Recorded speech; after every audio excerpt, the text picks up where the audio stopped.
بس اليوم محترق حرق يا يابا. بس لا تجيني امي واليوم عندي امتحان، انا قاعد بواحد بالاستقبال هم زين. يا يمه اه صاير بالفيس.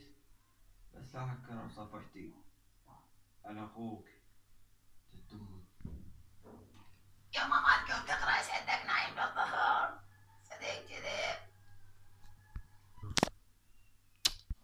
يمه هسه راح اقوم بس اعلق لهذا صاحب خطيه متفاعل وياي بس دقايق، وراح اقوم اقرا بس دقايق واحده. ثانك اقف يمه اقف، هسه راح اجيب لك خوش تعليق. يمه هذا خوش تعليق جبت لك، با عليك.